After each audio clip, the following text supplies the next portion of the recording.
आज हम लोग पढ़ने वाले हैं कक्षा 10वीं का त्रिकोणमिति। तो चलिए अब हम लोग त्रिकोणमिति के बारे में पढ़ते हैं। त्रिकोणमिति होता क्या है जानकारी लेंगे। त्रिकोणमिति जो होता है 3 ग्रीक वर्ड से मिलकर बना हुआ है।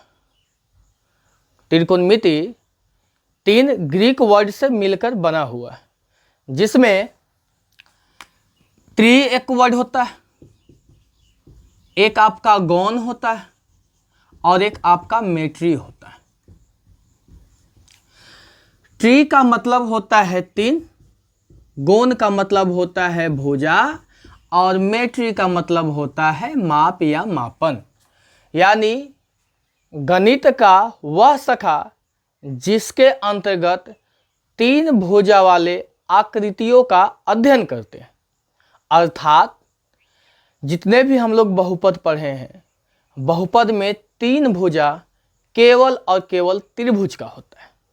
यानी हम लोग इस अध्याय में कोण और त्रिभुज के भुजाओं का संबंध के बारे में पढ़ेंगे और हम लोग जानकारी लेंगे कि क्या होता है।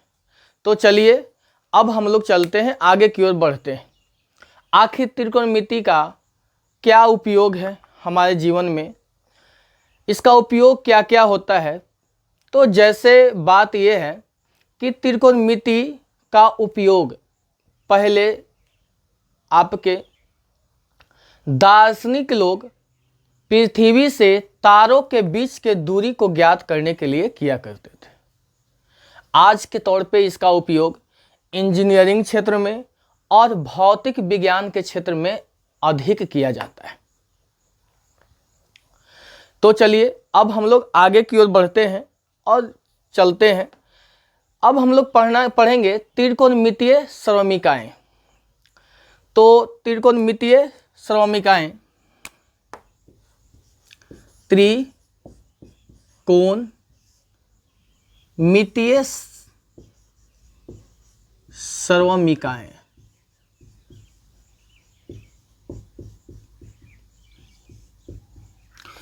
कुल मिलाकर हमें 6 प्रकार के सर्वमिकाएं के बारे में पढ़नी है।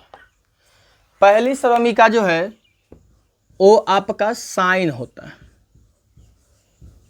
दूसरी जो है आपका कोसाइन होती है।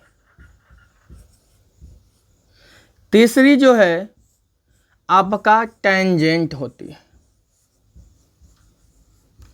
चौथी आपका होता है कोटेंजेंट। आपका 5वीं सेकेंट एवं 6ठी कोसेकेंट होता है।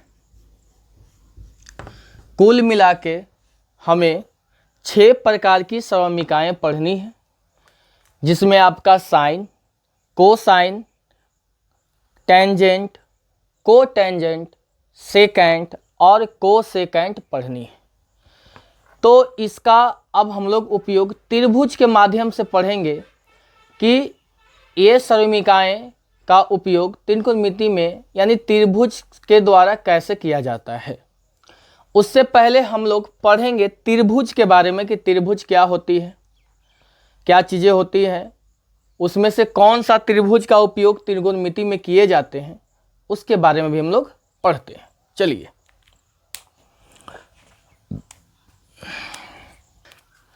अब हम लोग पढ़ेंगे त्रिभुज के प्रकार जिसका उपयोग त्रिकोणमिति के अंतर्गत किए जाते हैं। तो सबसे पहले हम लोग जान लेंगे कि त्रिभुज किसे कहते हैं।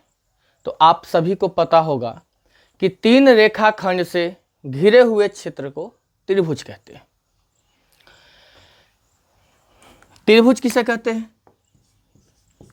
त्रिभुज, इसे इंग्लिश में हम लोग कहते हैं ट्रिंगल। ट्रिंगल पढ़ेंगे 3 रेखाखंड से, 3 रेखाखंड से घिरे हुए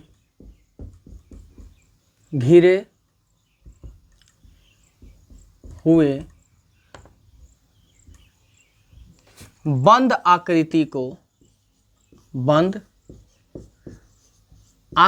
को त्रिभुज कहते हैं। त्रिभुज कहते हैं।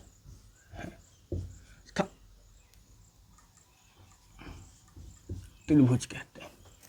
जैसे आपका एग्जाम्पल पे हो सकता है, जैसे एक रेखा ये, एक रेखा ये ले लिए, 3 रेखा खंड से घिरा हुआ क्षेत्र है, इसलिए इसे हम लोग त्रिभुज कहेंगे। और भी होते हैं, इस तरह के भी प्रकार के होते हैं, उससे भी त्रिभुज कहते हैं। और भी आकृतियाँ तरह तरह के होते हैं जो 3 रेखा खंड से घिरे हुए थे। अब बात ये होती है सर कि त्रिभुज का प्रकार क्या होता है। तो जैसे यहाँ पे अभी आप लोग देखें कि एक ये त्रिभुज बना, एक ये त्रिभुज बना, कोई एक इस तरह के त्रिभुज बनते हैं, तो ये अलग अलग त्रिभुज बन गए। तो इससे हमको ये पता चलता है कि त्रिभुज का प्रकार होता होगा। तो त्रिभुज को 2 आधार पर बांटा गया है, यानी त्रिभुज के प्रकार को 2 आधार पर बांटा गया है। तो त्रिभुज के अगर प्रकार पढ़ा जाए, त्रिभुज का प्रकार, तो इसे 2 आधार पर बांटा गया है। आपका पहला आधार होता है कोण, दूसरा आधार होता है भुजा। पहला आधार होता है कोण, दूसरा आधार होता है भुजा। यानी त्रिभुज को कोण के आधार पर भी बांटा गया है और त्रिभुज के भुजा के भी आधार पर बांटा गया है। त्रिभुज को कोण के आधार पर 3 भागों में बांटे गए हैं और भुजा के आधार पर भी 3 भागों में बांटे गए हैं। जैसे हम लोग पढ़ेंगे कि त्रिभुज के जो कोण के आधार पे होते हैं कौन कौन त्रिभुज होते हैं, और भुजा के आधार पे जो होते हैं वो कौन कौन सा त्रिभुज होते हैं। तो चलिए अब हम लोग देखते हैं।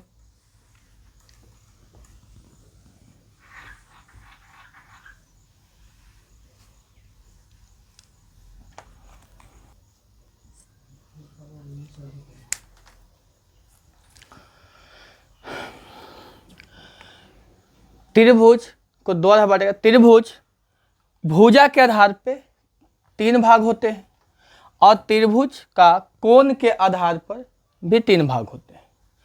पहला हम लोग पढ़ेंगे समबाहु त्रिभुज।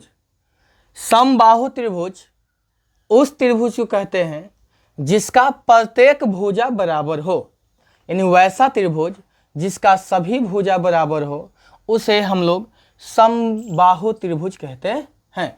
समबाहु त्रिभुज में प्रत्येक कोण भी समान होते हैं, यानी कहा जाए तो समबाहु त्रिभुज के सभी कोण 60 डिग्री का होते हैं। जैसे समबाहु त्रिभुज की बात किया जाए तो इसके प्रत्येक भुजा आपस में बराबर होंगे, यानी इसके सभी भुजा, मान लीजिए ये ए है तो ये भी ए होगा और ये भी ए होगा, और इसके सभी कोण 60 डिग्री के होंगे।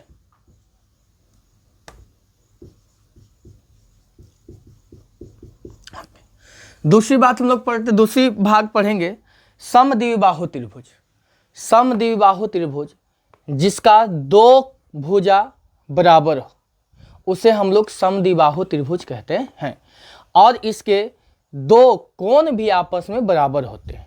यानी समद्विबाहु त्रिभुज के समान भुजा के सम्मुख कोण भी आपस में बराबर होते हैं। यानी समद्विबाहु त्रिभुज में 2 भुजा आपस में बराबर होंगे। तो मान लीजिए एक ये भुजा और एक ये भुजा, दोनों आपस में अगर ये ए है तो ये भी आपका ए होगा।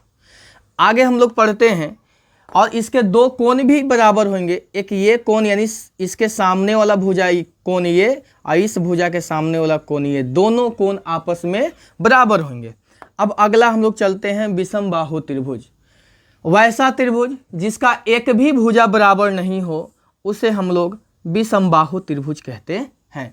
जिसमें एक भी भुजा बराबर ना हो और ना ही एक भी कोण बराबर हो, उसे हम लोग विषमबाहु त्रिभुज कहते हैं। अब आगे आते हैं कोण के आधार पे। कोण के आधार पर भी त्रिभुज को 3 भागों में बांटा गया है। पहला भाग होता है न्यून कोण त्रिभुज, यानी वैसा त्रिभुज जिसका प्रत्येक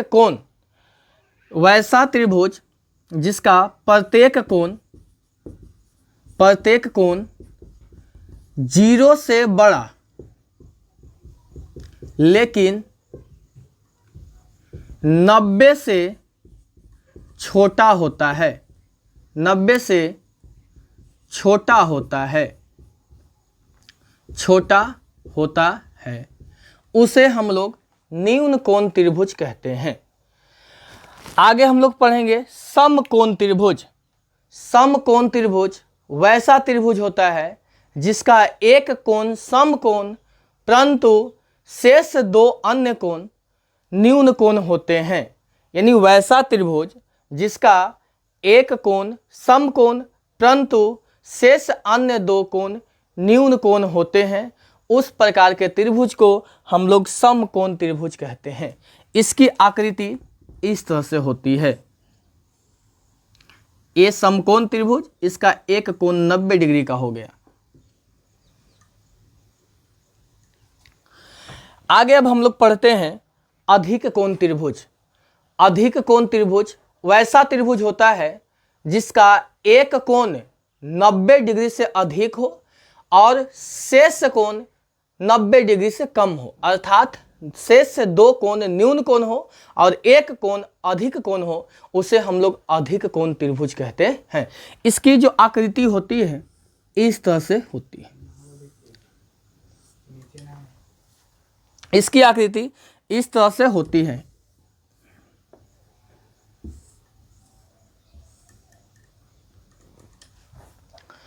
अब चलिए हम लोग त्रिभुज के बारे में पढ़ लिए, त्रिभुज का प्रकार पढ़ लिए, लेकिन ये सब त्रिभुज का उपयोग हम लोग त्रिकोणमिति में नहीं करते। त्रिकोणमिति में हम लोग केवल और केवल समकोण त्रिभुज का उपयोग करते हैं। त्रिकोणमिति में केवल और केवल हम लोग समकोण त्रिभुज का उपयोग करते हैं। अब हम लोग ये जानेंगे कि त्रिकोणमिति में हम लोग समकोण त्रिभुज का उपयोग ही क्यों करते हैं। चलिए तो अब हम लोग जानकारी लेते हैं। चलिए बच्चों, अब हम लोग ये जानकारी लेते हैं कि समकोण त्रिभुज का ही उपयोग त्रिकोणमिति के अंतर्गत क्यों किए जाते हैं।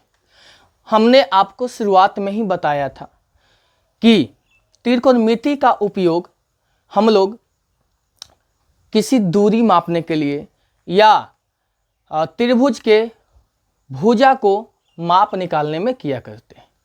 जैसे अगर आप लोग से अगर एक प्रश्न पूछा जाए, जैसे आप लोग देखते होंगे कि अपने आसपास कोई टावर हो, जो आपका मोबाइल टावर होता है, तो अगर मोबाइल टावर को आप देखते हैं तो वो एकदम क्या होता है, ज़मीन से सीधा खड़ा होता है और सीधा खड़ा होने के कारण वहाँ पे क्या होता है कि 90 डिग्री का कोण बनता है। जैसे में और भी देखेंगे, जितने भी जैसे आप लोग बिल्डिंग देख रहे हैं, महल देख रहे होंगे, तो जितने भी ये सब चीज़ें हैं सब क्या होते हैं, ज़मीन के साथ सीधे खड़े होते हैं, यानी 90 डिग्री का कोण बनाते हुए खड़े होते हैं। और हम लोग इसका उपयोग जो करते हैं, त्रिकोणमिति का जो उपयोग हम लोग करते हैं, यही दूरी निकालने के लिए। यानी हम लोग क्या कर सकते हैं कि बैठे बैठे हम लोग नीचे ज़मीन पर रहते हुए भी किसी मीनार की ऊंचाई ज्ञात कर सकते हैं। इसके लिए हमें क्या करना होगा कि सबसे पहले मीनार की परछाई को मापनी होगी और सूर्य का कोण देखना होगा। उसके बाद हम लोग क्या करते हैं कि मीनार की ऊंचाई ज्ञात कर सकते हैं या हम लोग टावर की ऊंचाई ज्ञात कर सकते हैं। चलिए, ये हम लोग को अगले अध्याय में पढ़नी है। जब हम लोग त्रिकोणमिति का अनुप्रयोग पढ़ेंगे तो उसके अंतर्गत हम लोग किस तरह से निकालते हैं, ये चीज़ हम लोग अब पढ़ेंगे। अब हम लोग आगे की ओर चलते हैं, समकोण त्रिभुज के बारे में कुछ ना कुछ जानकारी लेते हैं। तो चलिए अब हम लोग समकोण त्रिभुज रखते हैं।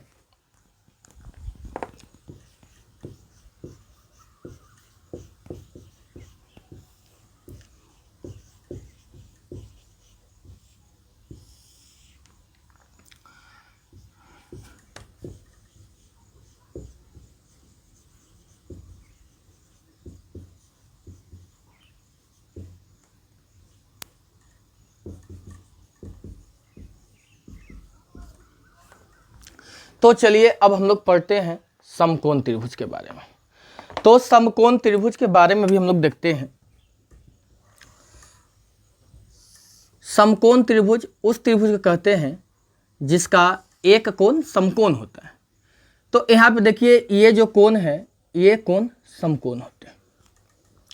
अब बात आती है कि समकोण त्रिभुज में हर भुजा का अलग अलग कुछ ना कुछ नाम होता है। तो हम लोग चलो पढ़ते हैं। इसमें 3 भुजाएं होते हैं और तीनों भुजा का नाम अलग अलग होते हैं। एक भुजा को हम लोग कहते हैं कर्ण, एक भुजा को हम लोग कहते हैं आधार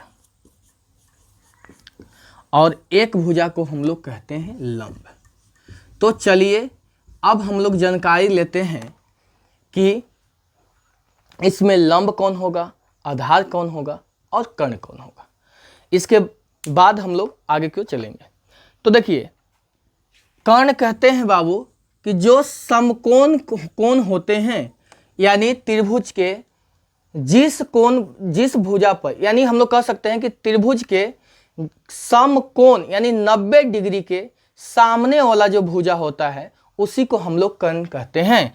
तो यहाँ देखिए ये जो है आपका 90 डिग्री हो गया। अब ये 90 डिग्री के सामने वाला भुजा आपका ये हो गया और इसी भुजा को हम लोग कर्ण कहते हैं। इसको इंग्लिश में हम लोग बोलते हैं हाइपोटेनस।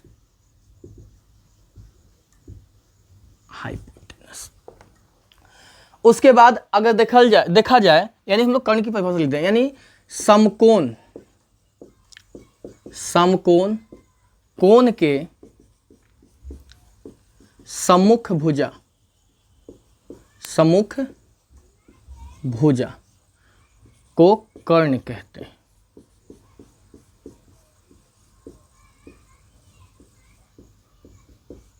कर्ण कहते हैं।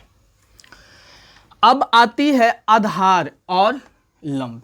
हमेशा एक बात आप लोग ये याद रखिएगा कि कर्ण हमेशा हर त्रिभुज में हर कंडीशन में आपका सेम रहेगा, यानी 90 डिग्री के सामने वाला जो भी भुजा होगा उसी को हम लोग कर्ण कहते हैं।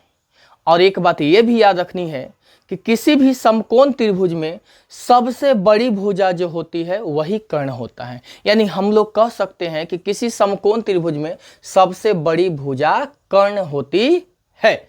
अब अगला बात हम लोग ये देखेंगे कि आधार क्या होता है, लंब क्या होता है। तो आधार और लंब में बहुत लफड़ा है। आधार और लंब हमेशा बदलते रहते हैं, वो डिपेंड होते हैं कोण के आधार पे। यानी अगर आधार और लंब की बात किया जाए तो हम लोग कोण के बेसिस पे देखते हैं कि कौन लंब होगा और कौन आधार होगा। अगर मान लेते हैं कि इस त्रिभुज का नाम ABC हुआ, ABC हुआ, तो अगर ABC हुआ तो हम लोग का लंब और जो ये त्रिभुज ABC हुआ, इस त्रिभुज में जो लंब होता है और आधार होता है वो आपके शेष ये 2 अन्य जो कोण हुए, इस 2 कोण के अनुसार बदलते रहेंगे। अगर इसके अनुसार चलते हैं तो लंब कोई और होगा, अगर कोण C के अनुसार चलते हैं तो लंब कोई और होगा। तो चलिए अब हम लोग पढ़ते हैं कि लंब किसको कहते हैं, आधार किसको कहते हैं। तो सबसे पहले हम लोग पढ़ेंगे लंब। लंब क्या होता है, तो जो भी कोण होता है, यानी कोई पार्टिकुलर या किसी व्यक्तिगत कोण की बात किया जाए तो किसी पार्टिकुलर जो आपका कोण होता है, कोण के जो सम्मुख भुजा होते हैं उसी को हम लोग क्या कहते हैं, लंब कहते हैं। यानी लंब क्या हो गया, तो किसी कोण के सम्मुख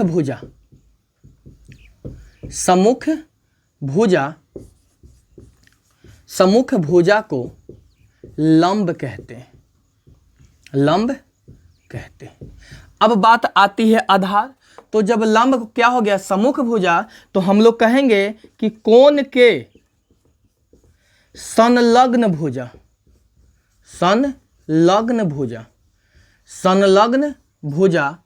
को आधार कहते हैं। अब बात ये आती है कि लंब क्या हुआ, आधार क्या हुआ। हमें विश्वास है कि आप लोग को समझ में आई होगी। जैसे इसका अब एग्जाम्पल के बेसिस पे हम लोग करते हैं, देखते हैं कौन लंब होगा कौन आधार होगा। जैसे अगर कोण ए की बात किया जाए, अगर कोण ए की बात करते हैं हम लोग, जैसे अगर बात करते हैं कि कोण ए के अनुसार लंब कौन होगा आधार कौन होगा, अब ये हम लोग देखेंगे। तो चलिए इसको स्क्रीनशॉट ले लीजिए और अब हम लोग अगले स्लाइड में देखेंगे कि लंब कौन होता है आधार कौन होता है। और कर्ण तो हम लोग सीख गए, लेकिन अब हम लोग पढ़ेंगे कि लंब और आधार कैसे निकाले जाते हैं। अभी अब हम लोग चलते हैं कर्ण। कर्ण की बात क्या है, तो कोई भी त्रिभुज होगा उसके 90 डिग्री जिस कोण में बन रहा है, उस कोण के जो सामने वाला भुजा होता है उसी भुजा को हम लोग क्या कहते हैं, कर्ण कहते हैं। तो 90 डिग्री यहां बना तो ये क्या हो गया, आपका कर्ण हो गया। और कर्ण को हम लोग क्या कहते हैं, हाइपोटेनस। हाइपोटेनस। चलिए अब हम लोग पढ़ते हैं लंब के बारे में। तो लंब जो है यहाँ पे दो कोण है, दोनों कोण के अनुसार अलग अलग होंगे, आधार भी दोनों कोण के अनुसार अलग अलग होंगे। जैसे पहली बात अगर कोण ए की बात किया जाए तो हम लोग चलते हैं कोण ए के अनुसार देखते हैं कि लंब कौन होता है और आधार कौन होता है। तो चलिए कोण ए के अनुसार हम लोग देखते हैं कि लंब क्या होगा आधार क्या होगा। तो लिखते हैं कोण ए के अनुसार, कोण ए के अनुसार,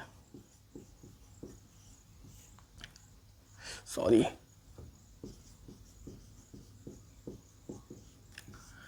कोण ए के अनुसार हम लोग देखते हैं कि इसमें लंब कौन होगा और आधार कौन होंगे। चलिए देखते हैं।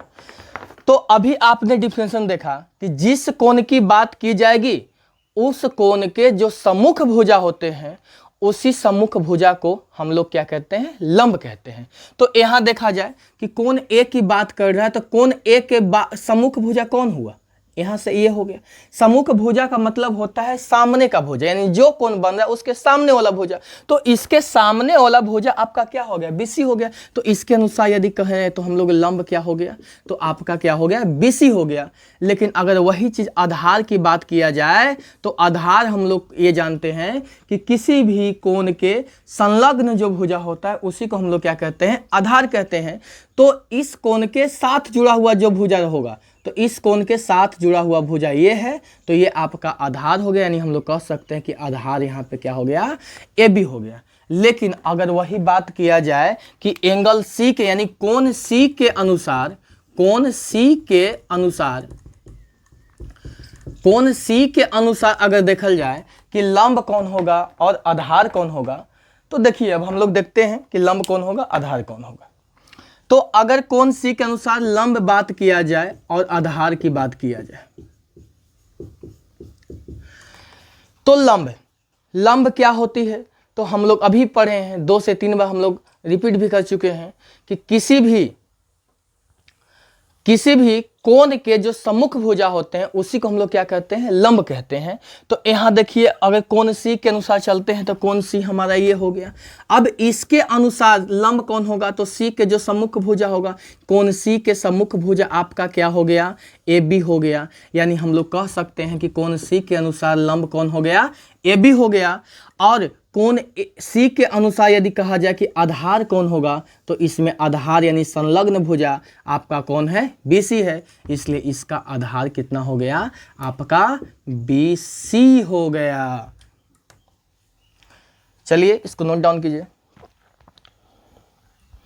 हमें विश्वास है ये आपको समझ में आया होगा। अब इसके बाद हम लोग चलते हैं, जैसे इसमें क्या होते हैं ना कि जैसे इस चैप्टर को हम पढ़ते हैं तो त्रिभुज के 2 भुजा को दिया हुआ रहेगा और तीसरी भुजा निकालने के लिए बोलता है। और जब तक तीसरी भुजा हमको पता नहीं होगा तब तक किसी भी प्रकार के त्रिकोणमितीय अनुपात को निकालना संभव नहीं होता। तो सबसे पहले हम लोग क्या करते हैं कि त्रिभुज के जब भी आपसे कुछ भी पूछे तो पहले 2 भुजा दिया हुआ रहेगा और तीसरी भुजा हम लोग क्या करते हैं, निकालते हैं। तो तीसरी भुजा का निकालने के लिए हम लोग उपयोग जो करते हैं आपका पाइथागोरस प्रमेय का उपयोग करते हैं। तो देखा जाए पाइथागोरस का प्रमेय का होता है, तो चलिए हम लोग पढ़ेंगे पाइथागोरस का प्रमेय। पाइथागोरस का प्रमेय।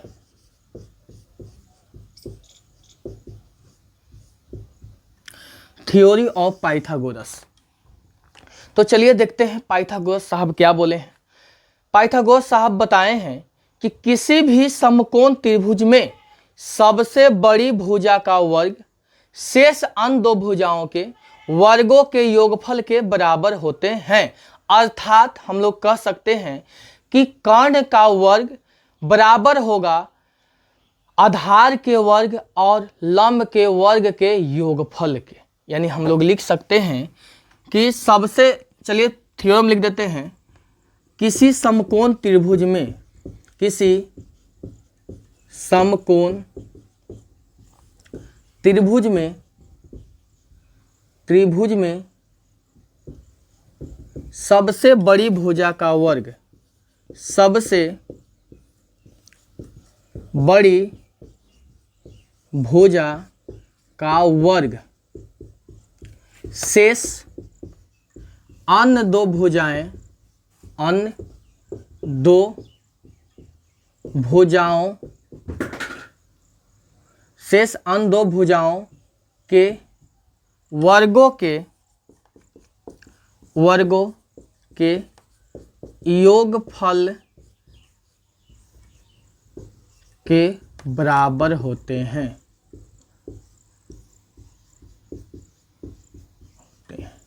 अर्थात हम लोग कह सकते हैं कि किसी भी समकोण त्रिभुज में सबसे जो बड़ी भुजा होती है वो आपका होता है कर्ण। यानी हम लोग लिख सकते हैं अर्थात कर्ण का एक स्क्वायर बराबर लंब का एक स्क्वायर प्लस आधार का एक स्क्वायर। पाइथागोरस प्रमेय ये हुआ। अब हम लोग चलते हैं कि पाइथागोरस का उपयोग क्या करते हैं, कैसे करते हैं। तो चलिए देखा जाए अगले स्लाइड में।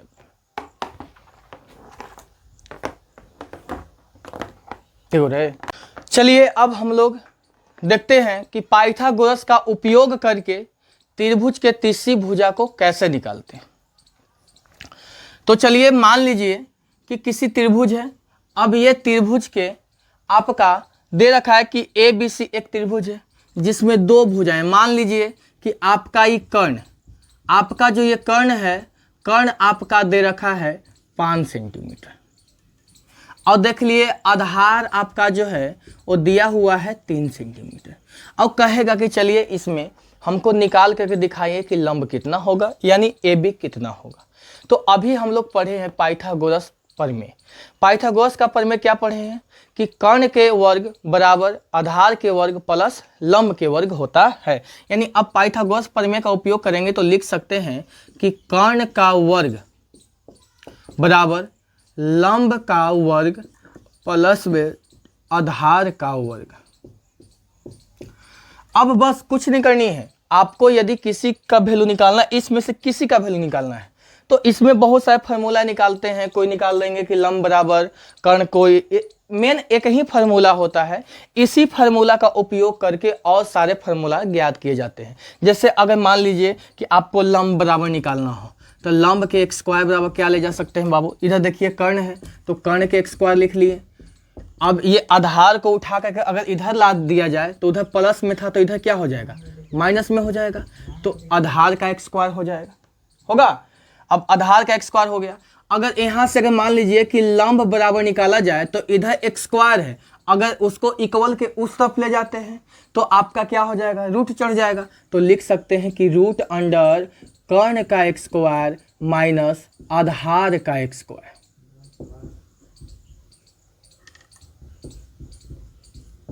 तो इस तरह से हम लोग निकाल सकते हैं फार्मूला। लेकिन हमारे समझ से ये निकालना अच्छी न है। हम लोग डायरेक्ट बस एक ही फार्मूला याद करेंगे, इतना आप लोग के ऊपर लोड होता है, इतना फार्मूला याद करना होता है। उससे अच्छा हम लोग केवल एक ही यही फार्मूला याद करेंगे और इसी फार्मूला के अनुसार, इसी फार्मूला से हम लोग सब जो भी निकालना होगा निकाल लेंगे। जैसे निकालने के लिए क्या करेंगे, इसमें आपका कर्ण दिया हुआ है फिर आधार दिया हुआ है तो कर्ण की जगह कर्ण का वैल्यू, आधार की जगह आधार का वैल्यू बैठाएंगे और लंब निकाल लेंगे। अगर मान लीजिए किसी में आपका दे रखा है लंब, तो अगर किसी में लंब दे रखा है और कर्ण दे रखा है तो लंब की जगह लंब का वैल्यू आधार और कर्ण की जगह कर्ण का वैल्यू, आधार बच गया तो आधार का वैल्यू निकाल लेंगे। अब कैसे निकलता है सो देखिए, जैसे मान लीजिए कि दिया हुआ है कर्ण, कर्ण कितना है 5 है तो यहाँ बैठा दिए 5 के स्क्वायर बराबर लंब कितना है, तो लंब तो है ही नहीं तो लंब छोड़ दिए। अब प्लस आधार कितना हो गया तो 3 हो गया तो 3 का स्क्वायर कर लिए। अब 5 का वर्ग करेंगे तो 25 आ जाएगा, बराबर में लंब का वर्ग है तो लंब का वर्ग कर लिया। अब अगर 3 का वर्ग करते हैं तो 9 आ गया, अगर इधर प्लस में 9 है, अगर इसको इक्वल के इस तरफ लाया जाए तो 25 और माइनस में क्या हो जाएगा 9, अब बराबर लंब का स्क्वायर आ गया। अब 25 में से 9 जाएगा तो हम लोग ये लिख सकते हैं कि 16 बच गया। अब लंब बराबर निकालना चाहे तो रूट अंडर 16 आती है और यहाँ जब भी एक स्क्वायर जाएगा तो प्लस माइनस साइन लेकर के जाती है, तो लंब बराबर निकाला जाए तो 16 का वर्गमूल 4 होता है, प्लस और माइनस दोनों लेके चलेंगे लेकिन लंबाई हमेशा प्लस में होती है, इसलिए कहेंगे कि लंब कितना आ गया 4 सेंटीमीटर। तो इसी का उपयोग कर करके हम लोग क्या करेंगे, तो अगर 2 भुजा दिया हुआ है तो तीसरी भुजा हम लोग निकालेंगे। चलिए इसी के साथ अब क्लास को समाप्त करते हैं। अब अगले दिन हम लोग पढ़ेंगे त्रिकोणमितीय अनुपात, और त्रिकोणमितीय अनुपात पढ़कर एक्सरसाइज को चालू करेंगे। जय हिंद।